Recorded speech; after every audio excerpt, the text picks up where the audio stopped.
Alright, everybody, let's talk about Super Mario Galaxy. Now, this is a spoiler review, so if you don't want spoilers, you know the drill. Click off this video. Let's get started. Okay, so I loved Super Mario Bros. Movie 1. I watched that about 5 times each in the cinema.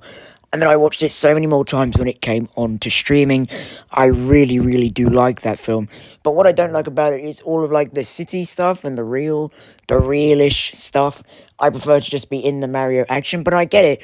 I appreciated those scenes because it led for character arcs and character building, which I appreciate they tried to give the characters in Mario 1. Now, yeah, Mario 2 has the leg up in that you can get straight into this crazy, wacky world. However, I don't think the movie's bad, but it is a step down from the first one. And I think that if we keep going this way, it could get very bad for this franchise. However, this has already broken the opening weekend records of Mario 1, so like we're getting Mario 3 and it's probably going to be more like Mario 2, which I hope not, but we'll see what happens. All the Bowser stuff was great. Jack Black really funny again. I liked, it made sense for him to turn evil again. Mario's basically had him locked up like a pet. That's pretty harsh. So I really liked that. I loved all of the references. They're in there for you to catch, the Odyssey music playing in the background, Bowser becoming Dry Bones Bowser, Star Fox in there, who actually plays a predominant role, but not so much of a role. It is like, this is a Mario movie. What is he doing here? And obviously that teases Smash Bros. Along with Daisy at the end, which is awesome as well. And along with Rosalina. Rosalina was not in this film as much as I thought she'd be. And yeah, she's the power source. Fine. The name Galaxy, it really doesn't follow Galaxy, like the Galaxy plot of the game. Like making Rosalina and Peach sisters, which is something they haven't done in the games. But I think for movie audiences, for the general audiences, it actually makes a lot of sense. And I do actually like that plot line. I just hope it's fleshed out a bit more in Mario 3. So yeah, Rosalina's inclusion wasn't that overbearing. Yeah, a lot of people are like, are there too many characters in this film? I don't think the film suffers from having too many characters.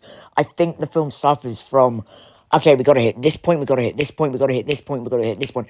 Not so much the story, because Mario games don't really have a complex story. They have quite a simple story, and this one follows suit. Rosalina gets captured, everybody's trying to get to Rosalina, Bowser's trying to get to his son makes him evil again, final battle, we free Rosalina, wahoo! That's the standard Mario plot. And I'm not looking for a Project Hail Mary from Mario. I am just looking for a fun time. And you know what? All those references I caught, the animation, beautiful, far more beautiful than the first film, obviously. But it's a really beautiful animation to look at. The fight scenes are awesome, very dynamic, very quick. So many power-ups, so many bright colors everywhere. You look at anywhere on the screen and it's beautiful. So that's great. Yoshi was really good. I think Yoshi was my favorite character in this film, and he only says Yoshi. But Donald Glover did really good as Yoshi, even though he just said Yoshi, and Yoshi was my favorite. Very funny. We got a little Donkey Kong cameo, although he has no speaking lines. I think they're doing a Donkey Kong movie. It's basically set at this point that they're doing a Donkey Kong movie. I liked Peach a lot more in this film. I found her quite unlikable in the first one, to be quite frank with you. But in this one, she was really cool, kicking some butt. She was much more likable. And I think with the, okay, I'm going to help the Luma stars, it just made her a bit more relatable, like to help someone in need. So I really enjoyed that aspect. Toad kind of gets a side view. Like, he's not as prominent in this film as he was in the first one. His role is cut down significantly. And that's a bit sad, but again, Toad isn't very complex in Mario games, so I'm not too sure what you can do with him otherwise. Mario, not as good as an arc as in number one, but I like this arc of, oh, I like the princess, and I want to, ask her out, and I really like that Luigi keeps ribbing him over it. There's a lot of Mario Bros, as in Mario and Luigi in this film, which I really appreciated. And I think it's cute because in the games, like, yeah, he saves the princess, they're kind of together. It's never really explicitly confirmed. So to have, like, a film medium to explore that, I think is really cool. And I liked when she kissed his cheek at the end and he flew. Mario 64 reference. Wahoo! And he did the big wahoo. That was really cool. Where this film stumbles is we live in the moment for some of it, but we don't live in the moment long enough. And I don't think that's because it's a Mario. I think that's because Illumination think kids can't retain for that long. Like let's play out a scene. Let's really play it out. But no, we've got to stick to an hour and 30-minute runtime. And quick, we've got to jam all of this in. It's a rush of dopamine. And then when you come out, you go, I just really wish the story was a bit better and the kinks were sorted out a bit more. It's a clunky, bumpy ride.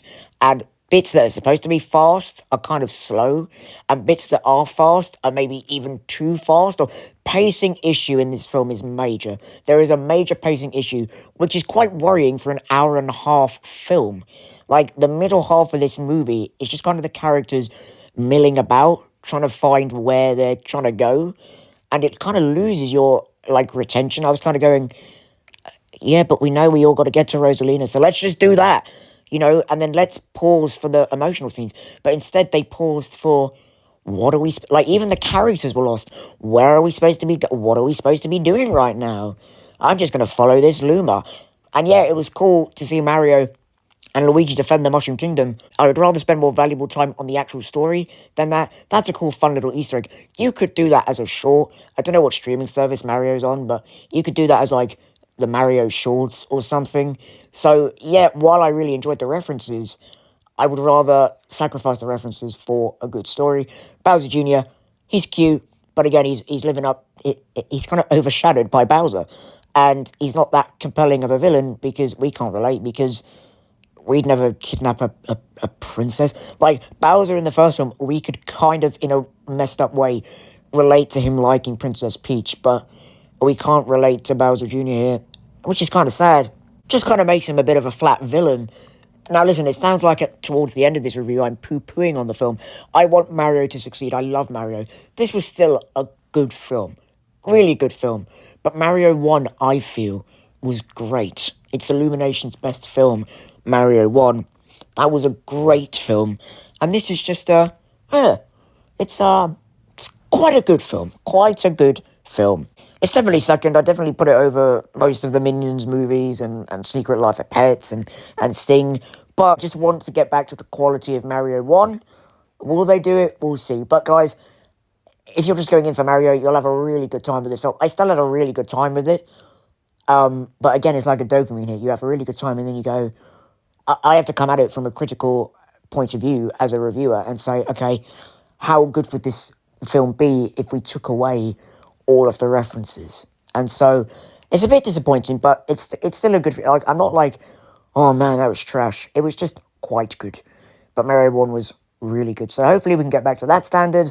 But guys, what do you think? You might have disagreed with me. You might have loved it. You might have just hated it. Let's talk in the comments down below. Thank you for watching. Bye-bye.